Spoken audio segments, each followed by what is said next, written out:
Welcome back to Celebrity Radio. It's Alex Belfield talking to some of the world's biggest stars, some of the most talented people, and we tick both of those boxes today with Marco Pierre White. How are you?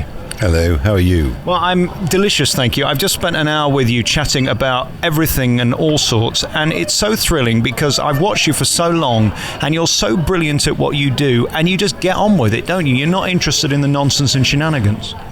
Well, I suppose I've got to thank my dear father for that. For the simple reason is when I was a young boy, he always taught me to be myself. He always taught me to roll up my sleeves, to do my job. And that's what I've always done, really, my job. And I don't try to be anything but a cook. I'm not a celebrity, I'm not a talent. I'm no one special, I'm like everybody else in this world. What I crave is ordinary, which I said to you earlier, is I come to work and I do my job.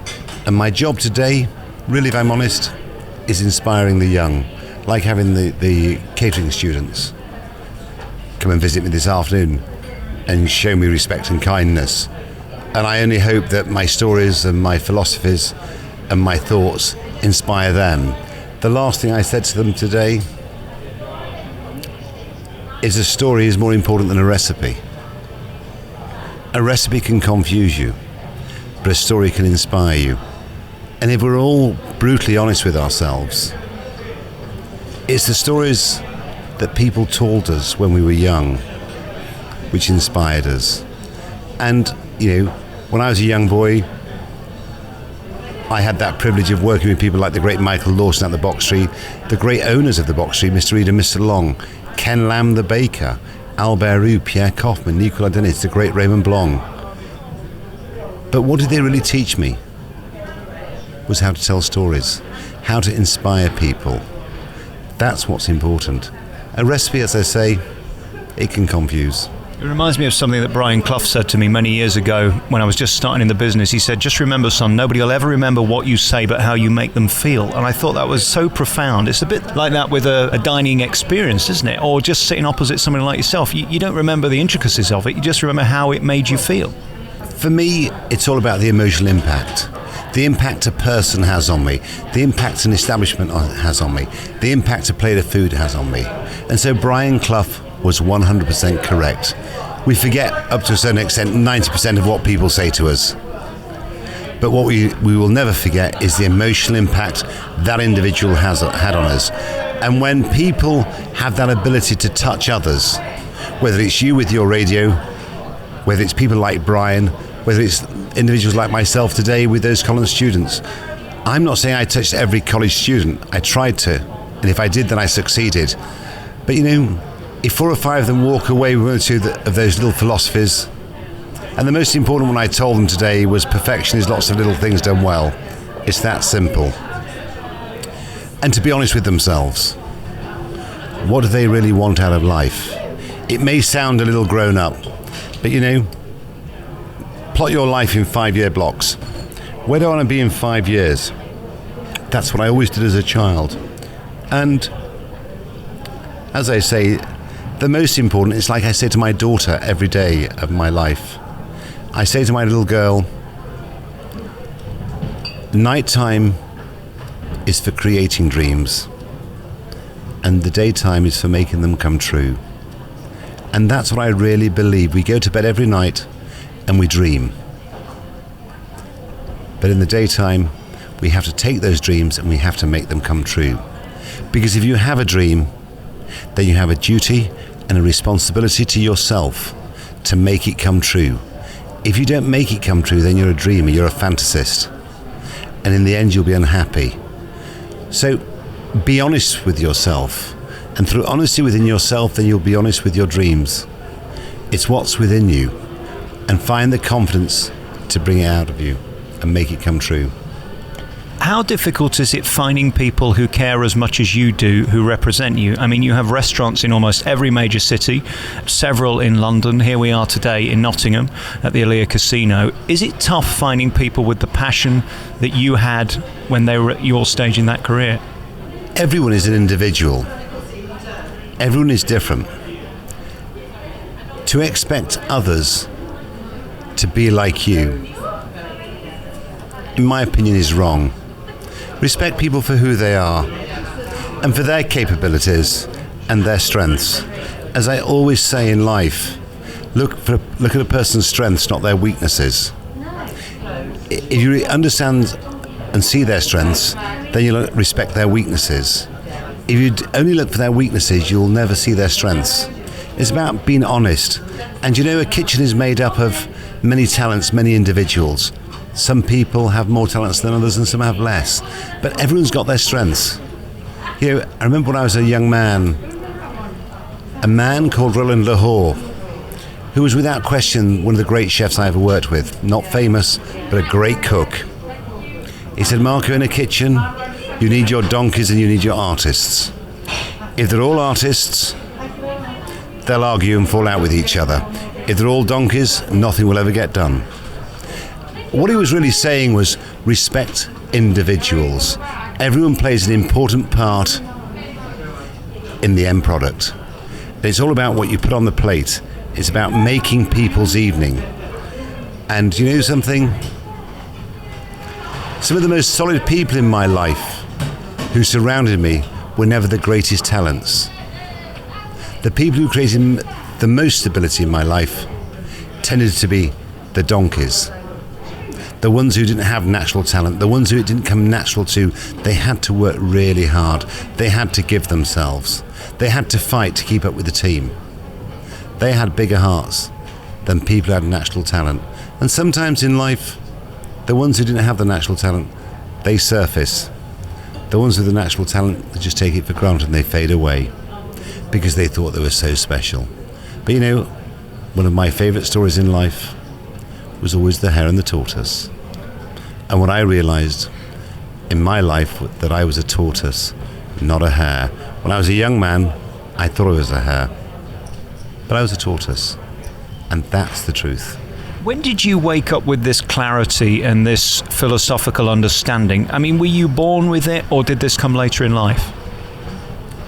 Well, as a young man, I had my difficulties as a young boy. And I'm sure you know that I lost my mother when I was 6. Not every young boy watches his mother carried away on a stretcher. I did. It took me many, many years to unravel that emotional confusion. And today I still have the pain that I had as a young boy. I just learned to live with it. And when I was in my 30s, I started to walk down that road of self-discovery, to discover myself as a human being. And I'm still walking down that road. And sometimes that road can be very lonely, but you have to be very strong. You have to find that inner strength. That inner strength that I was instilled within me by my father. And I've always fought for everything I believe in my life. I've never tried to be controversial. I've never tried to be a star. I've always been Marco. And I've always fought for everything I believed in my life.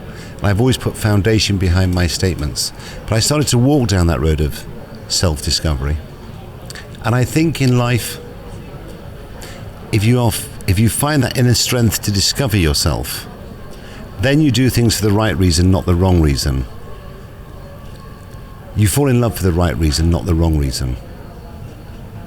You have that opportunity to realize your true potential as a human being. You have the chance of finding happiness, but true happiness, something that comes from within, not something which is superficial. We have a choice in life. We can swim in the shallow end of society, or we can swim in the deep end. It's our choice. And I was asked today by a young student from the local college, what was my greatest achievement? And I'm sure all those students expected me to say winning 3 stars in Michelin. Winning 3 stars in Michelin was a wonderful moment. It was a very, very, very special journey.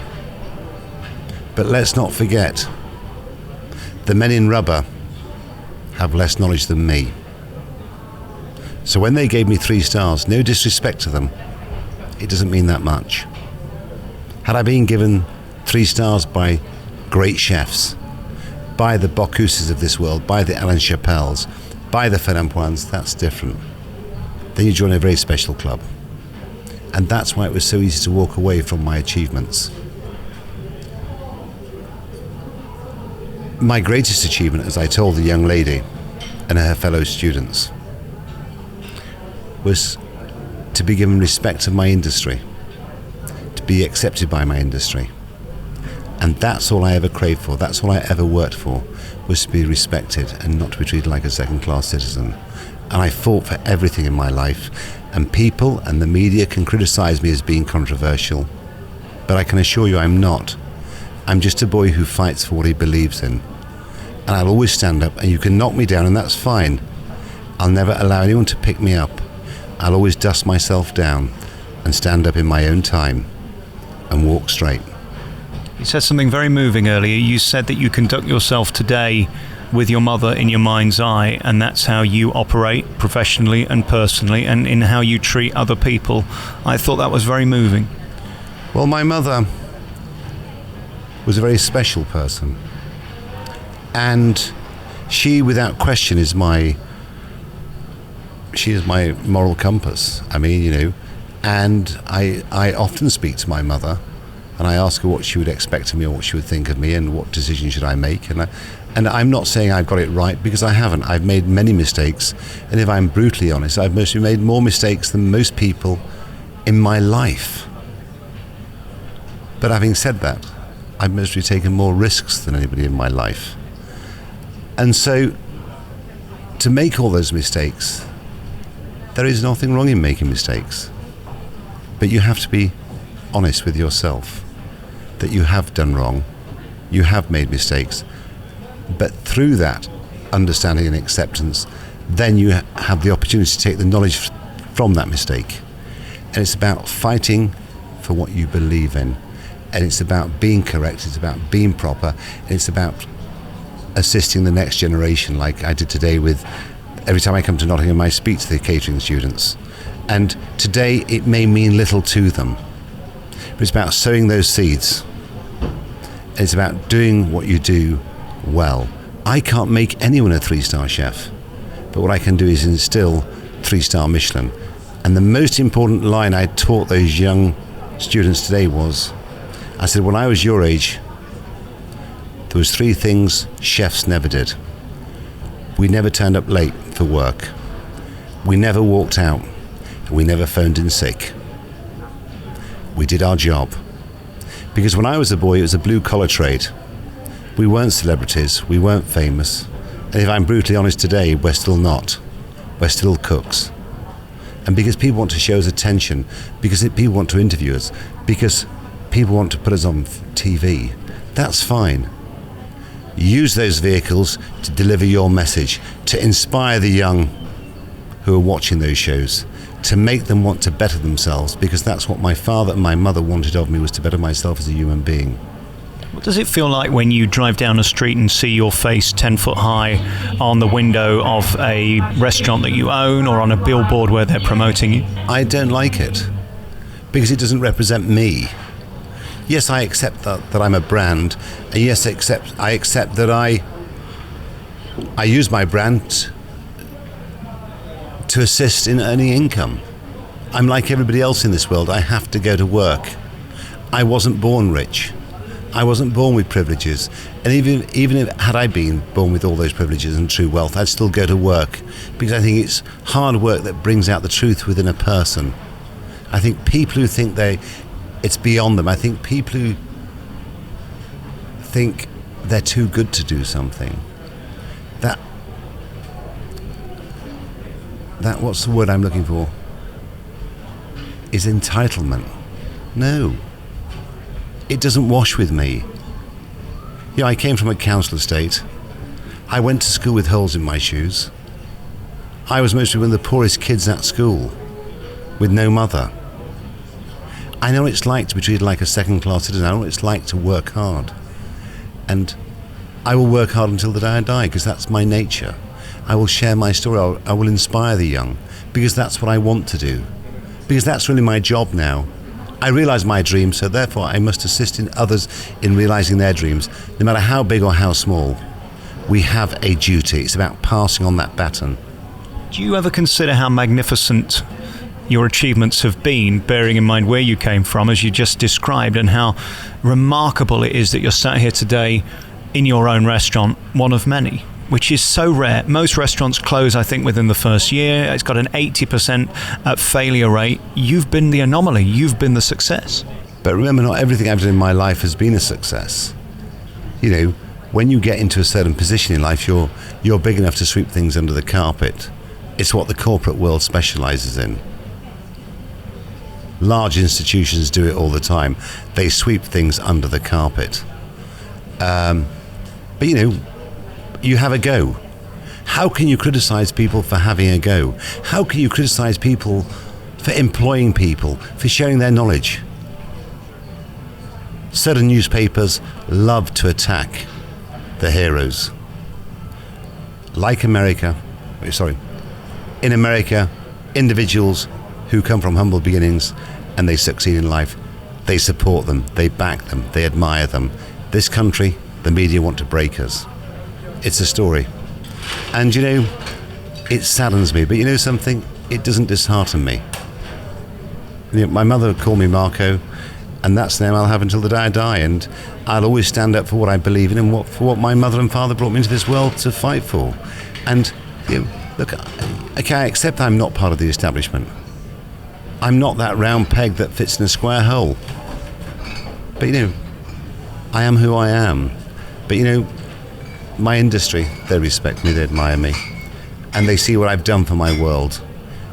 Okay, I'm one little link within a very large chain, but we all contribute. And I was given an opportunity to contribute, and I took full advantage of that. And like today, sitting with the young students humbles me. I was once in their position, trying to work it out, trying to unravel it all, trying to better myself, working hard to achieve success, to suppress one's insecurities. It's that simple. And here we are today, and you work around the world. I suppose you could argue your greatest achievement was your children, because there you are, you talked to me earlier about what it's like to be woken up in the morning and inspire your children. Has that changed your perspective again? I mean, we talk about what happened to you at 6 years old, and here we are now, you're having to pass that on. How has that changed you? Well, children do change you. And whether they're your children or they're somebody else's children, they change you. And I cast my mind back many years, and I think of the men and the women who invested in me and believed in me and defended in me. They defended me, you know, when people said ABC, oh, Marco, he's not worth investing in. Mr. Reed, Mr. Lamb, they invested in me, they believed in me. Of course they knew that I was a boy with complications. Of course they knew that I had my internal struggles, my Napoleonic War. But they saw something within me, and they backed me and they forgave me. And that's our job. When we get to a certain age in life and we've realised our dreams, bang, let's inspire the young. Let's take the young by the hand and let's guide them. Because the best advice you can give a young person is make sure you put your career into the hands of somebody who's going to respect you and guide you and protect you and hand you over when your time is up with them. Do you worry now that there is more child obesity than there's ever been? People are more poorly educated than they've ever been. People in the north are struggling more than they've ever done. I mean, I'm from Nottingham, you're from Leeds, same sort of communities. It's not getting better, is it? Well, I can't really answer that question for the simple reason is I'm not a politician, I'm a cook. But you care, don't you? That's the thing. No, I do care greatly. I mean, if you look at my phone, it's a 10-year-old Nokia. Yeah, what's going on with that? I mean, it's, you know, I don't understand laptops, iPads, iPhones, whatever they're called. I don't get them. I've never sent an email in my life. But what I do know about the very young is they spend too much time in their room playing these games. When I was a kid, we had lunch and we were turfed out into the woods and in the fields and we'd play football, and then we had to be back for 5 o'clock at the dinner table with our knees and our hands washed. And we ran around. I mean, I just find that, I don't know. I mean, I just think that, all this electronic stuff really confuses me, and I don't understand it myself. And yeah, I'm a dinosaur, but and I don't mind being a dinosaur, actually. I think it's good to have a few dinosaurs. Like I look at the kids today, they've got these iPhones and these laptops and these iPads or whatever they're called. And I mean, yeah, they're wonderful things. But I think young people have been exposed to too much too young. So they're growing up too quick. But where's the emotional growth? So there's this imbalance. So part of their brain is 20 years old when they're 16 because they've been exposed to so much stuff, but their emotional growth is 13. And I think this is the imbalance. And there's that sense of entitlement, which I don't understand. I was a kiddie, we used to do Bob a job. If I wanted to go fishing this weekend, I had to do Bob a job to buy my maggots, to buy my hooks, to buy my fishing line, And in many ways, the world we live in today is a better world, but in many ways, it's a sadder world. I mean, if I think of the world that I live in now, that lack of community is gone. I remember being a kid when someone died in the street. We had a whip round for a reef, and all the families would walk to the garden gate to show their respects. Today, where is it? When my mother died, my neighbours took me and my brothers in because my father couldn't cope. Obviously went down the pub and drowned his sorrows. But Mr. and Mrs. McCarthy for 2 or 3 days looked after us. The world has changed, and the world that I came from was quite a romantic world, even though we were poor. The world today it's superficial, it's materialistic. I don't really understand it. And again, just because we have 400 channels doesn't mean there's anything worth watching, does it? I don't watch TV. At all? I don't watch TV at all. I'll see TV when I walk into the bar next door, or I'll watch a movie when I'm on a plane. But I don't have a TV at home. I mean, I think they were rather confused when they sent me a bill for a TV license. I told them I don't have a TV. Weird. Did they accept your apology when you didn't pay it? Well, I think they were confused, a little like myself. No, I don't get TVs. I don't understand them. For me, a TV is the modern day church. I prefer to go to the cathedral, light my candle and say my prayers and leave a few quid in the box. I don't want to be... I just find TV weird, really. Even though I do TV, I know that sounds like the contradiction. But I use TV as a vehicle to try and inspire young people who watch my shows. And very finally, is it fun being Marco Pierre White? Here we are sat having a glass of wine in your restaurant, of which you have many. You've got a family, you've got a partner, you've got memories, you've evolved as a human being. Is it fun being you? I've never asked myself whether it's fun being Marco, but it's a full-time job. It's 24/7 being myself. It really is, and I think life's all about being yourself. It's not about trying to be something you're not. And as I said to you earlier, my talents are always greater than my ambition. And that's the problem with the world that we live in today. People's ambition are greater than their talents. And let's not forget, ambition is the most dangerous occupation in the world. It may seem rather strange, me speaking about ambition, but I was never ambitious. And if I was, it was by default. Just by doing my job well. Is it, I guess, then harnessing that, and the more talented you are, the more disciplined you have to be ultimately? Discipline is the key to doing your job well. Staying focused. Having the confidence to make yourself vulnerable, to allow the talents within you to be released. That's the key. Meeting you today has been a greater thrill than doing this interview, because I've loved it. I thank you for your time. You've been so kind and gracious, and this will stay with me for a long time. Marco Pierre White, thank you so much. Thank you very much. You're very kind, and thank you for your time.